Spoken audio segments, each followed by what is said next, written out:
জয়গুরু জয়গুরু জয়গুরু। আমি আজকে ঠাকুরের গ্রন্থ শতরূপে অপরূপ নিগমানন্দ পঞ্চম খণ্ড থেকে কিছু অংশ পাঠ করব। আমার আজকের পাঠের বিষয়বস্তু শ্রী শ্রী নিগমানন্দ মা আনন্দময়ী ও সিদ্ধেশ্বরী মা, এখানে রবীন্দ্রচন্দ্র রায় লিখেছেন। তো আমি সেখান থেকে কিছু অংশ পাঠ করছি। মানে আজকের বিষয়বস্তু হচ্ছে মা আনন্দময়ী, তার সম্বন্ধে। ডিসেম্বর 1929 সন। বাবা মানে নৃপেন্দ্রচন্দ্র রায়, তিনি হঠাৎ গুরুতর বসন্ত রোগে আক্রান্ত হলেন। সমস্ত বাড়ি ভাবী আশঙ্কায় থমথমে, সকলের হৃদয়ে ভয়ে দুরুদুরু। নিজে ঢাকা শহরের খ্যাতনামা চিকিৎসক, তদুপরি চিকিৎসা সেবা যত্নের কোনো ত্রুটি হচ্ছে না তার। তবুও কেন আশঙ্কা? একদিকে রোগের ভয়াবহতা, অপরদিকে তার মতো বিরাট ব্যক্তিত্ব সম্পন্ন ব্যক্তির হঠাৎ বাড়িতে থেকেও লোকচক্ষুর অন্তরালে মৌন হয়ে থাকা। সমস্ত বাড়িটা স্তব্ধ মৌন হয়ে আছে। এমনি সময় একদিন এক ভদ্রলোক আমাদের বাড়িতে এসে বাবার সঙ্গে দেখা করতে চাইলেন। আমার দাদারা তাকে বোঝালেন বাবার গুরুতর সংক্রামক রোগের ভয়াবহতা, সুতরাং এই অবস্থায় তার সঙ্গে দেখা করা উচিত হবে না। ভদ্রলোক কিন্তু নাছোড়বান্দা, তিনি বললেন তার সঙ্গে আমার দেখা করতেই হবে, তোমাদের কোনো চিন্তার কারণ নেই। ভদ্রলোকের হাতে কলা পাতায় মোড়া কি যেন আছে, সমস্ত ব্যাপারটাই রহস্যময়। অবশেষে তাকে ঢুকতে দেওয়া হলো বাবার ঘরে। আমি তখন নেহাত বালক, মানে রবীন্দ্রচন্দ্র রায় বলছেন। ওইরূপ সংক্রামক রোগে আমার বাবার ঘরে ঢোকা নিষেধ। ঘরের দরজার বাইরে থেকে উঁকি দিয়ে সব দেখলাম ও শুনলাম। ভদ্রলোকটি শয্যায় শায়িত বাবার কাছে যেয়ে বললেন, আজ সকালে আনন্দময়ী মার আশ্রমে যেতেই তিনি আমাকে বললেন, এক্ষুনি এই ফুল বেলপাতা নিয়ে নৃপেনবাবুর কাছে যেয়ে তাকে দিয়ে এইগুলি তার শিয়রে রাখতে বলবেন। এই বলেই তিনি কলাপাতার মোড়ক খুলে আনন্দময়ী মার আশীর্বাদী ফুল বেলপাতা বাবাকে দিলেন। বাবা তা মাথায় স্পর্শ করে বালিশের নিচে রাখলেন। আগন্তুক ভদ্রলোক আমাদের অচেনা নন। তার নাম বাউলচাঁদ বসাক, ঢাকার উকিল ইনস্টিটিউশনের স্কুলের সহকারী প্রধান শিক্ষক। বাবার সঙ্গে তার প্রথম পরিচয় চিকিৎসক রোগী হিসাবে। ঘনিষ্ঠতার মধ্যে দিয়ে ক্রমে ক্রমে বোঝা গেল তার মধ্যে রয়েছে এক লক্ষণীয় ধর্ম প্রবণতা। 1927-28 সনের কথা।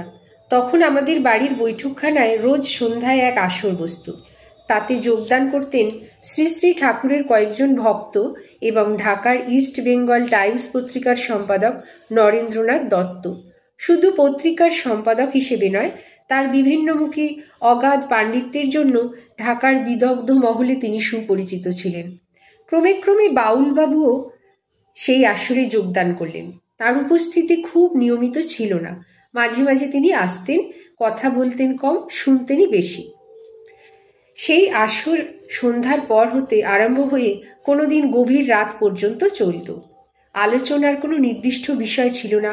কোনো একজনের কথার সূত্র ধরে আলোচনার বিন্যাসে এবং ভাবানুষঙ্গে বিস্তার লাভ করতে করতে সমস্ত পরিবেশটা গাম্ভীর্যে পরিণত হয়ে যখন খেয়াল হতো রাত অস্বাভাবিক গভীর হয়ে গেছে, তখন সভা ভঙ্গ হতো। আমি ছিলাম সেই আসরের নিয়মিত নীরব দর্শক ও শ্রোতা। বাড়ির আরও কেউ কেউ উপস্থিত থাকতেন সেই আসরে। শ্রী শ্রী ঠাকুর প্রসঙ্গ, অন্যান্য মহাপুরুষের কথা, ধর্মতত্ত্বের বিভিন্ন দিকই সেই সভায় আলোচ্য বিষয় ছিল। কত কথার প্রধান ভূমিকা ছিলেন নগেনবাবুর। সমসাময়িক ভারতের অনেক বিখ্যাত মহাপুরুষের সঙ্গে তার ঘনিষ্ঠ সম্পর্ক। অখ্যাত অজ্ঞাত কোনো সাধুসন্তের সন্ধান পেলে সেখানেও তিনি যেতেন এবং গভীরভাবে তাকে জানবার এবং বোঝবার তিনি চেষ্টা করতেন। বালক বয়সে এইসব অনাস্বাদিত রহস্যময় রোমাঞ্চকর কাহিনী শুনতে শুনতে আমার মনও চলে যেত এমন এক জগতে, সেখানকার রূপ রস শব্দ গন্ধ স্পর্শ আমার কাছে প্রত্যক্ষ অনুভূতির সামিল হতো। কোনো কোনো সময় তত্ত্ব আলোচনা সাময়িকভাবে নিরস বোধ হলেও পরে সরস আলোচনায় তা কেটে যেত। একদিন বাউলবাবু সেই আসরে এসে বললেন, আমার বাল্য বন্ধু রমণী মানে রমণীমোহন চক্রবর্তী আর্থিক অভাবের জন্য পড়াশোনায় বেশি এগোতে পারেনি। ঢাকার নবাব এস্টেটের চাকুরি নিতে বাধ্য হয়। কিছুদিন পূর্ব পর্যন্ত সে ময়মনসিংহ জেলার বাজিতপুর কাছারিতে কাজ করত। তার বিয়েতে নিমন্ত্রণ চিঠি দিয়ে অতি অবশ্য আমাকে যেতে লিখেছিল। আমি কিন্তু যেতে পারিনি। চিঠিতে লিখেছিলাম আমার না যাওয়ার কারণ এবং বউ কেমন হলো তা জানাতে। বিয়ের পর সে আমাকে লিখেছিল বউ আর সব দিক দিয়েই ভালো, তবে বড় দুঃখের বিষয় সে একেবারেই মূর্খ। একটা চিঠি লেখার ক্ষমতাও তার নেই। স্বামীর পক্ষে এর চেয়ে আর দুঃখের কি হতে পারে? বাউলবাবু বলে চললেন। তারপর রমণীর সঙ্গে অনেক দিন হলো আর কোনো যোগাযোগ নেই। কয়েকদিন পূর্বে নবাবপুর রোডে তার সঙ্গে দেখা। হঠাৎ দেখা হতেই আমরা উভয়েই খুব আনন্দিত। তারপর উভয়ের খবরাখবর নিলাম। রমণী বলল সম্প্রতি তার চাকুরির উন্নতি হয়েছে। বাজিতপুর হতে বদলি হয়ে সে এখন ঢাকার সহবাগে এসেছে। এখন সেখানকার তত্ত্বাবধায়ক। বর্তমানে তার বেতনও কিছু বৃদ্ধি হয়েছে, তবে জায়গাটা বড় নির্জন। তাছাড়া একমাত্র তারা স্বামী স্ত্রী ছাড়া সেখানে কাছাকাছি এমন একটা লোকও নেই যার সঙ্গে কথা বলতে বা ভাব বিনিময় করতে পারে। যখনই আমার অবসর হবে ওখানে যেন আমি যাই। আমি তাকে কথা দিলাম সেখানে যাবার। সহবাগ হচ্ছে ঢাকা শহরের উত্তর পশ্চিম প্রান্তে একটি বিরাট মনোরম উদ্যান। শাহকথার দ্বারা আমার অনুমান হচ্ছে ওই ঐতিহাসিক বাগানটি সম্রাট শেরশাহের সময় তৈরি হয়। পরে মোগল সম্রাট জাহাঙ্গীরের সময় এই বাগানটির চরম উন্নতি ঘটে। সেই সময় ঢাকা ছিল সমগ্র বাংলার রাজধানী। ঢাকা শহরের নাম হয় জাহাঙ্গীরনগর। ওই বাগানের স্বত্বাধিকারী হন শেষ পর্যন্ত ঢাকার নবাব। রমণীমোহন চক্রবর্তীর কথা রক্ষার্থে বাউলবাবু একদিন বিকেলে সেখানে গেলেন। গিয়ে সেখানকার অভিজ্ঞতা বর্ণনা করলেন তিনি। রমণীর বউকে আমি প্রথম দেখেই বিস্ময় বোধ করলাম। এ যেন মানবী মূর্তিতে স্বয়ং ভগবতী। অত্যন্ত মৃদু স্বল্পভাষিণী, অথচ তার প্রতিটি কথা যেন দিব্য দোতনায় ভরা। স্বামীর বন্ধু বলে যথোচিত আপ্যায়ন করলেন তিনি আমাকে। আমি যেন তীব্র আকর্ষণ বোধ করলাম তার। পরপর 4 দিন সেখানে গেলাম।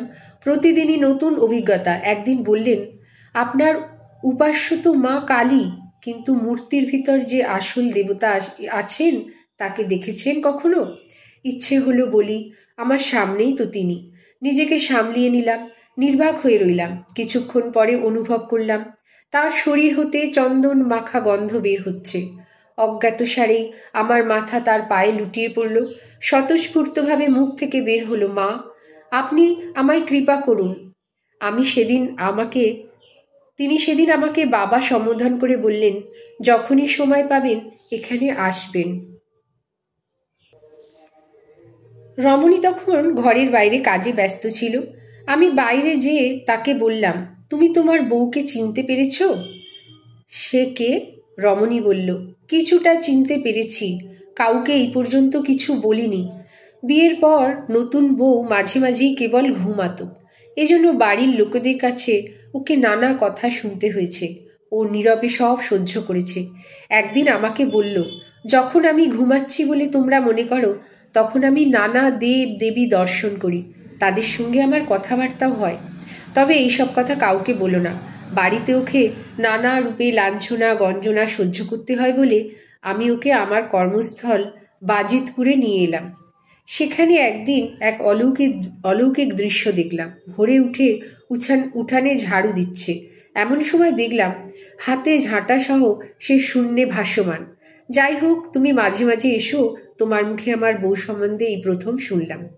বাউলবাবু এই পর্যন্ত বললেন, কোনো ভালো জিনিস নিজে আস্বাদন করলে বা না দেখলে প্রিয়জনদেরও তা দেখাতে ইচ্ছা হয়। কোনো ভালো জিনিস নিজে আস্বাদন করলে বা দেখলে প্রিয়জনদেরকেও তা দেখাতে ইচ্ছে হয়। আপনাদের আমি সাদর আহ্বান জানাচ্ছি, আপনারা একদিন রমণীর বউকে দেখে আসুন। তখনও তার আনন্দময়ী নাম হয়নি, তখন তার নাম ছিল নির্মলা দেবী। বাবা বললেন, একজন গৃহবধূকে আমাদের এভাবে দেখতে যাওয়া কি অশোভন নয়? বাউলবাবু বললেন, আপনাদের মতো লোক যেখানে গেলে রমণী খুব খুশি হবে। তাছাড়া আমিই তো আপনাদের সঙ্গে করে নিয়ে যাব। তারপর এক নির্দিষ্ট দিনে সন্ধ্যায় বাউলবাবু আমাদের বাড়ি এসে বাবা নগেন্দ্রনাথ দত্ত এবং যোগেশ্বর গঙ্গোপাধ্যায়কে সঙ্গে নিয়ে সহবাগের অভিমুখে রওনা হলেন। সেখান হতে ফিরে এসে বাবা যা বললেন তাতে বোঝা গেল বাউলবাবুর কথা হুবহু সত্য তো বটেই, অধিকন্তু আজও যা বললেন তা বিস্ময়কর। তাঁদের দেখে সেই রমণীমোহন চক্রবর্তীর স্ত্রী নির্মলা দেবী যেভাবে অভ্যর্থনা করলেন তাতে মনে হলো তারা যেন তার বহু দিনের পরিচিত। অতি সাধারণ কথার মধ্যে দিয়ে ধর্মের নিগুড় তত্ত্ব ব্যক্ত করলেন, অথচ কোনো অহংকার নেই তার মধ্যে। অতি স্বতঃস্ফূর্ত আলাপ, অথচ দিব্য রঙে রঞ্জিত। তারপর ঘন ঘন যাত্রা শুরু হলো তাদের সহবাগে, আর নিত্য নতুন অভিজ্ঞতা। এর মধ্যে ঘটে গেল অলৌকিক কাণ্ড, যার ফলে গৃহবধূ নির্মলা দেবীর উত্তরণ ঘটল সর্বসাধারণের আনন্দময়ী মা রূপে। একদিন বিকালে বাউলবাবু সহবাগে যে কিছুক্ষণ পরেই মার কাছে বিদায় নিয়ে তাকে বললেন, আমাকে এখন সিদ্ধেশ্বরী কালীবাড়ি যেতে হবে, তাই বেশিক্ষণ আজ এখানে আর থাকতে পারছি না। সিদ্ধেশ্বরী কালীবাড়ি নামটি শুনেই মা হঠাৎ চমকে উঠলেন। এর রহস্য তিনিই জানতেন। তিনি বাউলবাবুকে বললেন, আমাকে একদিন সেখানে নিয়ে যাবেন? ঠিক হলো, পরদিন বিকেলে এসে তিনি রমণীবাবু ও মাকে নিয়ে সেখানে যাবেন। সিদ্ধেশ্বরী কালীবাড়ি ঢাকা শহরের উত্তর পূর্ব প্রান্তে, সহবাগ হতে প্রায় 2 মাইল পথ। কালীবাড়িটি খুব প্রাচীন। সেখানকার সেবাইতের কাছে আমি নিজে পরবর্তী সময় শুনেছি সেটি নাকি কেদার রায়ের প্রতিষ্ঠিত সিদ্ধপীঠ বলে বিখ্যাত। কিন্তু সন্ধ্যার পর সেখানে কেউ থাকে না। অনেক সাধক নাকি ভয় পেয়ে সেখানে মারা গেছেন। পরদিন বাউলবাবু পূর্ব নির্ধারিত সময় অনুযায়ী সহবাগে উপস্থিত হয়ে মা এবং রমণীবাবুকে নিয়ে সিদ্ধেশ্বরী কালীবাড়ির অভিমুখে চলিলেন। কালীবাড়িকে কেন্দ্র করে সেই সমস্ত অঞ্চলটাই সিদ্ধেশ্বরী নামে খ্যাত। বড় হয়ে আমি বহুবার সেই কালীবাড়িতে গিয়েছি। এমন জীবন্ত আনন্দদায়ক কালীমূর্তি আমি জীবনে খুব কমই দেখেছি। সেবাইতের বাসগৃহ মন্দির হতে কিছুটা উত্তরে। সন্ধ্যার মধ্যে বৈকালিক সব কাজ শেষ করে তিনি তার গৃহে চলে যান। মা ও রমণীবাবু বাউলবাবু সহ যখন সেখানে পৌঁছলেন তখন সূর্য অস্ত যায়। সেবাইত সন্ধ্যাকালীন যথারীতি পূজার আয়োজন করছেন। মা মন্দিরে ঢুকে মূর্তির দিকে তাকিয়ে কিছুক্ষণ নীরব থেকে তাদের বললেন, আজ রাত্রে আমি এখানেই থাকব। সেবাইত স্মরণ করিয়ে দিলেন, রাত্রে এখানে থাকা বিপদের কারণ আছে। বাউলবাবু বললেন, সেই চিন্তা আপনাকে করতে হবে না। আপনি মন্দিরের চাবি আমার কাছে রেখে যাবেন। কোনো উপায় না দেখে সেবাইত বাউলবাবুর কাছে চাবি রেখে সন্ধ্যাকালীন পূজা আরতি সেরে চলে গেলেন। মা মন্দিরের ভেতর ঢুকে দেয়ালের দিকে মুখ করে এক কোণে বসে রইলেন। বাইরের বারান্দায় বাউলবাবু ও রমণীবাবু অতন্দ্র প্রহরায় রত। এইভাবে 3 রাত্রি ও দিন কাটল। দিনের বেলায় দুজনে পালা করে পাহারা দেন, রাতে আবার দুজনে মিলিত হন। এরই মধ্যেই পূজারী যথারীতি পূজা সেরে যান। তৃতীয় রাত্রির শেষে উভয় লক্ষ্য করলেন মা বাহ্য জ্ঞান শূন্য অবস্থায় মন্দির হতে বের হয়ে উত্তর দিকে মাঠের মধ্যে দিয়ে চলতে লাগলেন। তারাও তার পেছন পেছন চলতে লাগলেন। মিনিট 5 এইভাবে চলার পর মা হঠাৎ এক জায়গায় বসে পড়লেন। কিন্তু কি আশ্চর্য, তার বাঁ হাতটি ক্রমশ মাটির ভিতর ঢুকে যেতে লাগলো। যখন কাঁধ পর্যন্ত ঢুকে গেছে তখন রমণীবাবু সেই হাত টেনে তুললেন। তখন মার সম্বিত ফিরল, কিন্তু তখন সেই গর্ত হতে ফোয়ারার মতো জল উঠতে লাগলো। পরে সেই স্থানটি ভক্তগণ গ্রহণ করে মার নির্দেশ মতো সেখানে একটি শিবলিঙ্গ স্থাপন করেন।